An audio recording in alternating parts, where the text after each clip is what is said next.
샬롬 샬롬 샬롬 샬롬. 하나님 사랑합니다. 여러분 주 안에서 사랑합니다. 예레미야 18장 5절에서 9절, 마태복음 10장 34절에서 39절. 정말 잘 살고 있는가, 이렇게 함께 은혜를 나눕니다. 예레미야 18장 5절에 선지자 예레미야가 야훼 성전에 서 있는 제사장들과 모든 백성들이 보는 앞에서 선지자 하나냐에게 말하니라. 예레미야가 말하노라. 아멘. 야훼는 이같이 하옵소서. 야훼께서 내가 예언한 말대로 이루사 야훼 성전 기구와 모든 포로를 바벨론에서 이곳으로 되돌려 오시기를 원하노라. 그러나 너는 내가 내 귀와 모든 백성의 귀에 이르는 이 말을 잘 들으라. 나와 너 이전의 선지자들이 예로부터 많은 땅들과 큰 나라에 대하여 전쟁과 재앙과 전염병을 예언하였느니라. 평화를 예언하는 선지자는 그 예언의 말에 응한 후에야 그가 진실한 야훼께서 보내신 선지자로 인정받게 되니라. 이렇게 말씀하죠. 마태복음 10장 34절에서 39절은 또한 검을 주러 왔다라고 말씀하세요. 내가 세상에 평화를 주러 온 줄로 생각하지 말라. 화평이 아니요 검을 주러 왔노라. 내가 온 곳은 사람이 그 아버지와 딸이 어머니와 며느리가 시어머니와 불화하려 함이니 사람의 원수가 자기 집안 식구니라. 아버지나 어머니를 나보다 더 사랑하는 자는 내게 합당하지 아니하고 아들이나 딸을 나보다 더 사랑하는 자도 내가 합당하지 아니하다. 또 자기 십자가를 지고 나를 따르지 않는 자도 내게 합당하지 아니하니라. 자기 목숨을 얻는 자는 잃을 것이요 나를 위하여 자기 목숨을 잃는 자는 얻으리라. 이렇게 말씀하세요. 39절까지. 화평을 주러 온 줄로 생각하지 말라. 화평이 아니요 검을 주러 왔노라 말씀하고 있죠. 검을 주러 왔노라.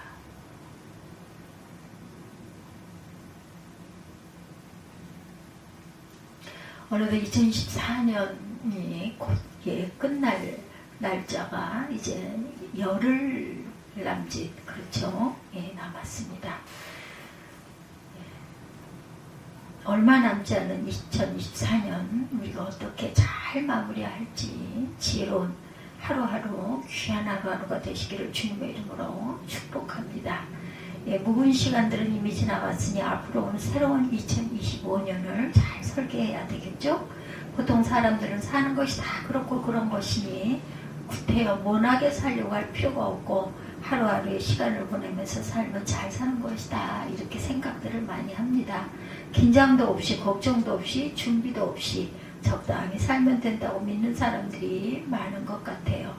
이제 서로에게 아니면 각자 자신에게 물어보십시다. 산다는 것이 정말 무엇일까? 더 구체적으로 지난 세월 2024년 1년을 남은 그 날짜 뺀 나머지 날짜들을, 내가 지나간 날짜들을 정말 건강하게 정신적으로 육체적으로 최고의 삶을 잘 살았나, 나의 가족과 사업이나 일터에 별 어려움이 없었으면 잘 사는 것이었을까. 만약 그런 편안하고 스스로 만족한 삶이 아름답고 멋진 삶이라면 오늘 이 성경의 두 곳 본문에 나오는 부분들, 예레미야나 예수님을 잘 살지 못한 부류에 속하게 될 것입니다. 사람들의 눈에 비친 그들의 삶은 불행한 것일 수도 있겠죠. 근데 하나님은 이들의 삶이 가장 멋졌다고 인정하고 계시죠. 신약 본문 34절에 예수님이 내가 세상에 화평을 주러 온 줄로 생각하지 말라. 화평이 아니요 검을 주러 왔노라. 내가 온 것은 사람이 그 아버지와 딸이 어머니와 며느리가 시어머니와 불화하게 하려 함이라. 이렇게 말씀하는데 자칫 오해의 소지가 있는 말씀의 핵심 의미는 예수 그리스도를 믿음으로 평범하고 편안한 삶을 살지 못할 것이라는 암시가 되어 있어요. 여성들의 목숨이 동물의 목숨처럼 밥이나 먹고 잠이나 자면서 시간을 보내도록 지원받은 존재가 아니라는 것을 알고 있죠. 목숨이나 부재하면서 사는 삶은 일반 동물들도 다 그렇게 산다. 하루하루의 일상의 삶에 있어서 진리도 소용없고 소산이나 신념도 필요 없고 오로지 먹는 것을 찾아서 단순하게 하루하루를 살면 최상일 뿐이라고 여기는 사람이 있다면 잘못 생각한 것이다. 우리가 그리스도를 믿는 것은 가장 고귀한 삶을 이상이 그분 안에서 시작됨을 확신하기 때문이죠. 비록 우리 인생의 삶이 짧게 주어진 것이지만 단 한 번의 우리의 생애가 그분을 통해서 최고의 영광을 얻을 수 있는 것을 믿고 사는 자가 우리 그리스도인들이라는 것. 성경은 이러한 삶을 영원한 삶이다 이렇게 말합니다. 영생이라고 일컬어진 이 생명을 예수 안에서 얻을 수 있음을 믿나이다. 나 동물의 삶을 영생의 삶과 연결짓지는 않습니다. 누구도. 우리 사람들에게만 영원한 삶이 주어지는데 그것은 그리스도를 믿는 믿음 안에서 가능한 것이다. 영생의 삶을 사는 이들과 그렇지 못한 아버지가 불화하는 이유가 여기에 있죠. 아들과 영생의 삶을 사는 아들과 그렇지 못한 아버지가 불화하는 이유가 바로 여기에 있다. 그리스도 안에서 영생의 삶을 사는 어머니가 그렇지 못한 딸과 불화하게 될 것이다. 그리스도 안에서 항상 영원한 삶을 사는 아버지나 어머니는 그렇지 못한 아버지나 어머니와 질적으로 다른 삶을 살고 있다. 그리스도 때문에 가정 식구들 사이에 불화가 생깁니다. 예수 그리스도가 보실 때 두 사람은 전혀 다른 삶을 살고 있어요. 두 사람은 그래서 어쩔 수 없이 갈라지죠. 36절에 자기의 식구가 원수가 된다는 표현이 있는 것을 보면 비록 한 집에 살고는 있지만 전혀 반대 입장에 서 있을 수 있음도 보여줍니다. 부모와 자녀들이 한 집에서 먹고 자고 하지만 서로 원수가 된다는 것은 전혀 다른 길을 가고 있음을 극적으로 표현한 말이죠. 예수님 안에서의 삶과 그분 밖에서의 삶과는 서로 통할 수 없다라는 것. 예수님이 사용한 이상의 단어들은 자칫하면 오해를 주기도 하지만 38절에 자기 십자가를 지고 나를 따르지 않는 자는 내게 합당치 않다라는 말씀의 전체적인 이해를 돕고 있습니다.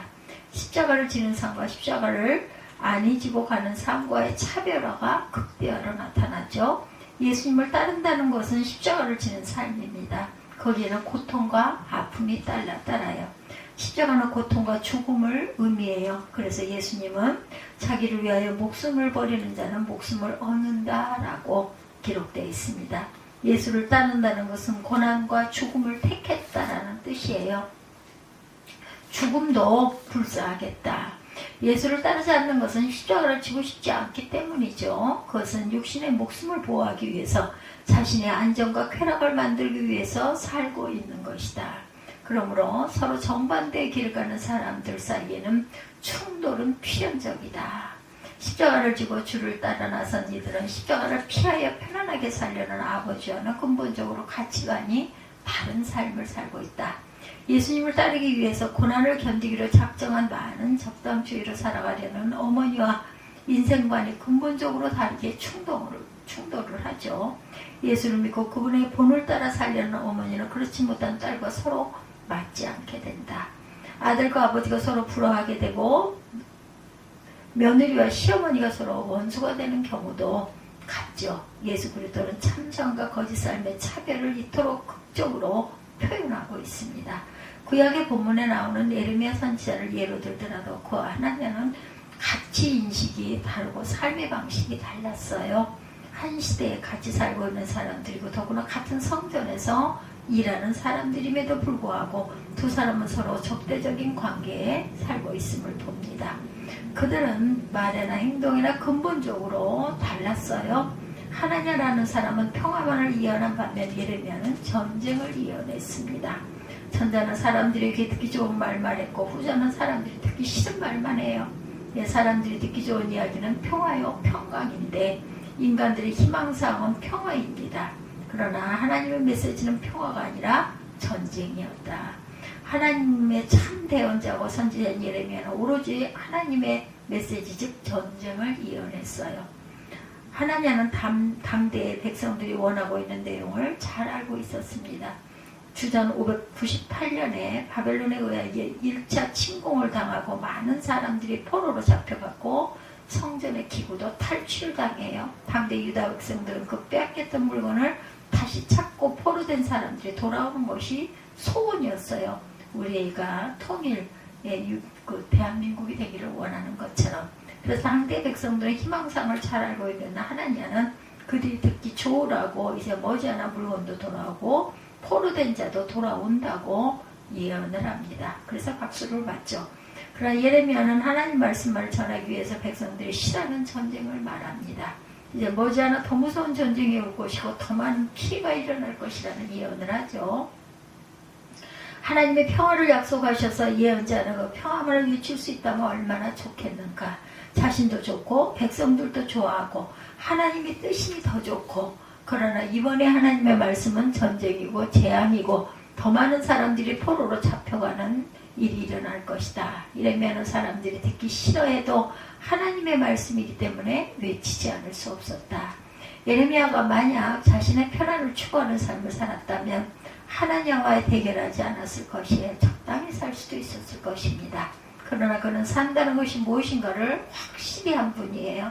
첫째로 자신의 생명은 하나님으로부터 부여받았음을 그는 알고 있었고, 둘째는 자신의 생명을, 그 생명을 부여하신 하나님의 뜻을 실천함으로 존재 이유가 있음을 깨닫고 있습니다. 이제 하나님의 뜻을 안 이상 주저하거나 피할 수가 없다. 오로지 하나님의 뜻을 이해하는 삶을 사는 것을 인정하고 있습니다. 예수님과 잡히시던 날 겟세마네 동산에서 마지막 기도를 간절히 드릴 때 땀방울이 핏방울이 되도록 뜨거운 기도를 드리면서 내게서 이 쓴 자를 면하여달라고 밤이 맞도록 기도하시기도 했어요. 인간적으로 말해서 33세의 꽃다운 젊은 나이에 가장 처참하고 치욕적인 십자가의 처형으로 죽는다는 것은 너무나 두려운 일이 아닐 수 없었겠죠. 그러나 그 죽음의 길이 옳고 진실한 삶을 살 결과라는 것을 확신했을 때 그는 주저없이 그 쓴 자를 다르게 마시기로 결단을 합니다. 내 뜻대로 마옵시고 아버지 뜻대로 하옵소서, 이렇게 결론을 짓고 자신을 죽음에 맡겼던 거죠. 아버지 하나님이 원하신다면 죽음도 달게 받겠습니다 라고 기도하면서 결단합니다. 몸은 죽어도 영은 죽지 못하는 죽음에 자신을 맡김으로 그의 삶은 더욱 빛을 발하게 되죠. 그래서는 오래오래 세상에서 목숨을 부지하고 사는 것이 아니고 뜻있는 삶을 살아야 참 삶이라는 것을 보여주고 있습니다. 예수님은 육신의 생명을 더 연장해 보려고 우물쭈물 살지 않았어요. 하나님의 뜻맛을 순종하며 살았습니다. 그는 33년이란 정말 아름답고 멋진 삶을 살죠. 바울도 한때는 인간적인 정열과 지식을 하늘로 풀 줄 모르고 자기 멋대로 살았던 사람입니다. 그러나 다메섹 도성에서 예수를 만난 이후에 그의 삶은 질이 바뀝니다. 그는 새로운 삶으로 탄생되어서 자신의 육신의 생명을 초계같이 여기고 죽음을 두려워하지 않는 선교의 사명을 통해서 기독교를 세계적인 교회로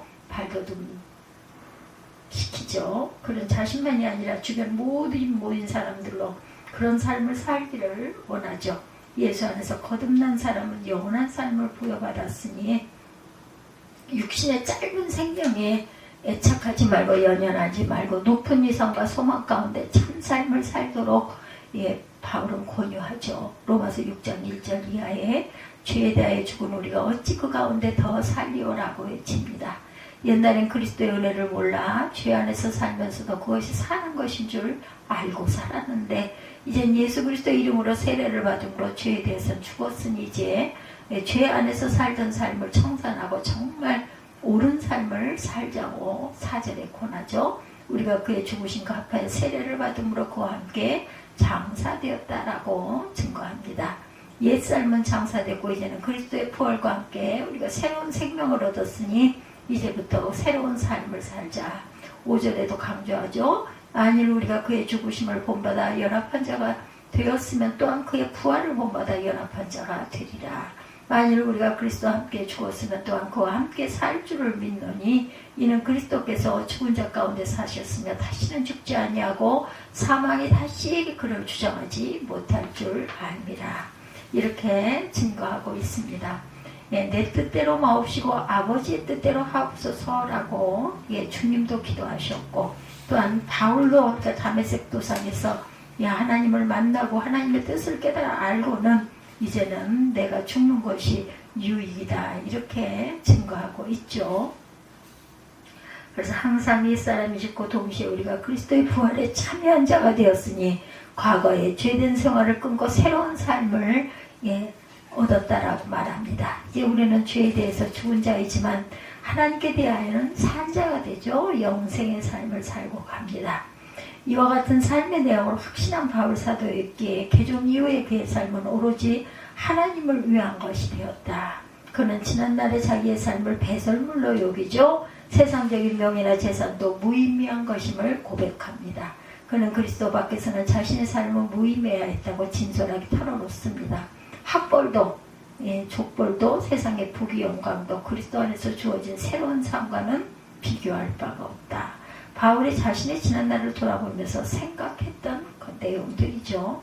그 유명한 가말리엘의 문화생으로 공부도 많이 했고 가문도 위대한 그러한 족벌에서 중심적이었으나 내노라 뽐내며 살던 자신의 모습을 떠올렸을 거예요.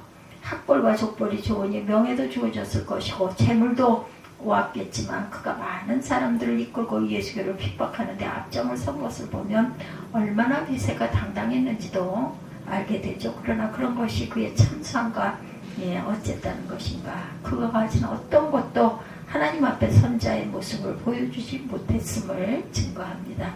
그는 자신의 학벌이나 족벌에 바탕하여 명예를 추구하고 물질을 탐내는 삶을 살았음을 알게 되었어요. 모든 과거의 삶이 자기 중심적이었음을 보게 됩니다. 위선적이었던 자신을 발견하죠. 겉으로는 하나님을 위하는 열심당원처럼 행세했지만 결국은 자신의 과시에 자신의 이기적 욕심을 채우려는 술책에 불과했음을 깨닫게 됩니다. 예수를 만난 이후 비로소 하나님과 이웃을 위하여 자신의 삶의 방식을 대폭 수정하게 되죠. 죽은 자의 길에서 산 자의 길로 180도로 전환을 모색합니다. 그 이후의 그의 삶은 고난과 아픔과 역경의 연속이었고 그가 당한 고난은 상상을 초월하죠. 실로 십자가를 짊어지고 예수님을 따라 골고다로 향했던 거죠. 저와 여러분들의 삶은 어떠한지 돌아보는 2024년 되시기 바랍니다. 하나님 앞에 선자로 살고 있습니까? 고난이나 아픔이 싫어서 십자가를 피하고 쉽게 살려고 하진 않았습니까? 자신만을 살지우는 삶은 하나님 앞에 서 있는 산자의 삶이 아니라는 것. 여러분은 세상의 보통의 사람이 아니에요. 적당하게 인생을 엔조이하면서 살아서는 안 되겠다. 예레미야나 예수님이나 바울처럼은 아니더라도 그 자취를 닮아가려고 애쓰는 저와 여러분들의 모습이 되시기를 주님의 이름으로 축복합니다. 관심을 하나님께 온전히 초점을 모으는 2024년 말 그리고 2025년이 되시기를 주님의 이름으로 축복합니다. 기도하시겠습니다.